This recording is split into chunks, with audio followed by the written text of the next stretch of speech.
on aime toujours un peu semer le doute puis dire des demi-vérités. Puis, bon, en ce qui concerne la compagnie Soprama, les fameux panneaux, là, tu sais, le 11 mars 2013, M. Patrick Lantier, représentant au sein de la compagnie, nous informe que ces panneaux sont disponibles que depuis 2 semaines seulement. Donc, c'est le représentant de la compagnie. Alors, quand on dit là, des qualificatifs qu'on entend de la bouche de M. Laplante sont souvent exagérés et déplacés pour mal faire paraître la ville. En ce qui concerne 2M Ressources, je suis tout à fait d'accord avec M. Laplante. C'est inacceptable.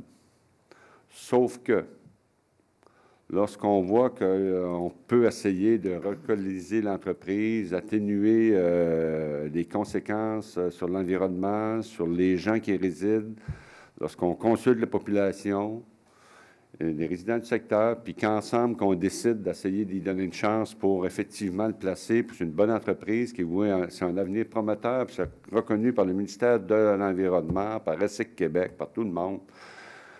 Mais malheureusement, lorsqu'on connaît des mauvaises expériences, on essaye à faire confiance aux gens puis qu'on se fait un peu tromper. Je ne regrette pas du tout la démarche qui a été initiée pour tenter de les relocaliser. Je ne regrette pas ça du tout. Sauf que là, on est rendu où, effectivement, comme le disait M. Paradis tout à l'heure, il va falloir sortir le bâton. On suspend complètement la démarche de relocaliser cette entreprise-là. Si la démarche continue, il va falloir que cette entreprise-là s'engage à construire préalablement un entrepôt où tout va être entreposé. En attendant, on va inspecter l'entreprise, on va aller faire un tour, sérieusement, puis on va voir qu'est-ce qu'on peut y faire.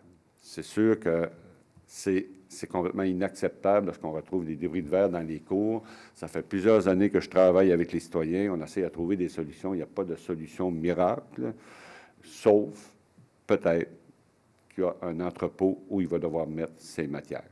Puis je pense que la solution qu'il faut effectivement aborder avec la propriétaire de 2M Ressources, puis qu'il n'y aura pas le choix. En ce qui concerne la petite caboche, tout le monde aime prendre le crédit de la petite caboche.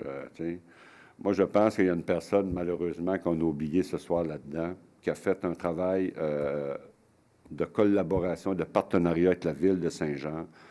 C'est le député Marie Bouillet.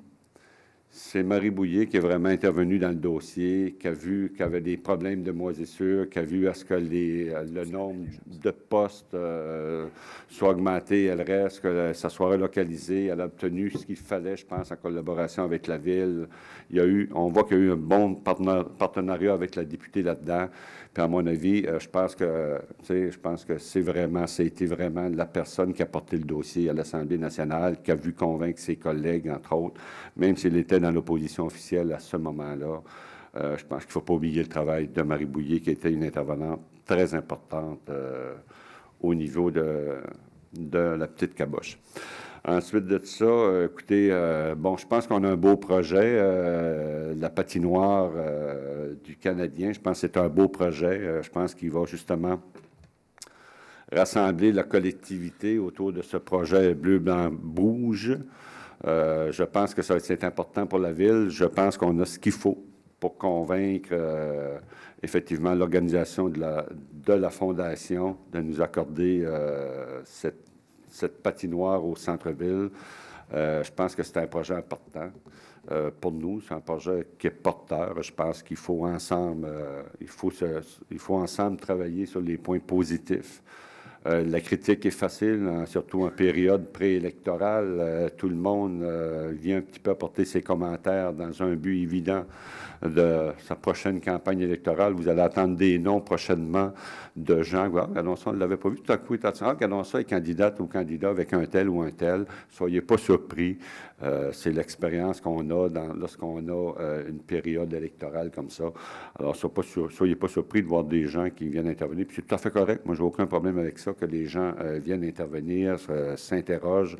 Je reproche plutôt le contraire à des candidats qui vont se présenter, qui n'auront jamais mis les pieds dans l'Assemblée du Conseil municipal. Je préfère avoir des gens qui viennent se faire un peu de capital politique, mais au moins nous interpellent sur des problèmes qui peuvent les préoccuper, même si c'est pour mousser leur campagne électorale. Au moins, ils se déplacent et viennent à l'Assemblée du Conseil. Ce n'est pas le cas, malheureusement, de tous les candidats et candidates qu'on va voir au cours de la prochaine campagne électorale. Parce qu'on va en avoir beaucoup, vous savez. Alors, en attendant, je pense qu'on va essayer de dire que la ville de Saint-Jean, même si on s'en va on est dans le printemps, mais on s'en va vers l'été, on va essayer de dire que la ville de Saint-Jean, c'est la ville de hockey, puis je pense qu'on va essayer d'y aller pour la coupe.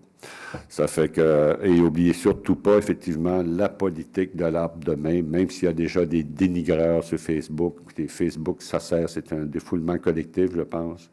Je pense que c'est de quoi de très positif pour la ville. Je pense que ça fait partie d'une réflexion, d'une démarche environnementale de la ville de Saint-Jean-sur-Richelieu. Il faut y être, il faut le comprendre. Puis je pense que c'est dans l'intérêt, c'est dans l'amélioration du mieux-être et de la qualité de vie des citoyens. Fait que je vous remercie tous et si la tendance se maintient, M. le maire devrait être là à la prochaine assemblée du Conseil. Je vous remercie beaucoup de votre présence. Bonne fin de soirée.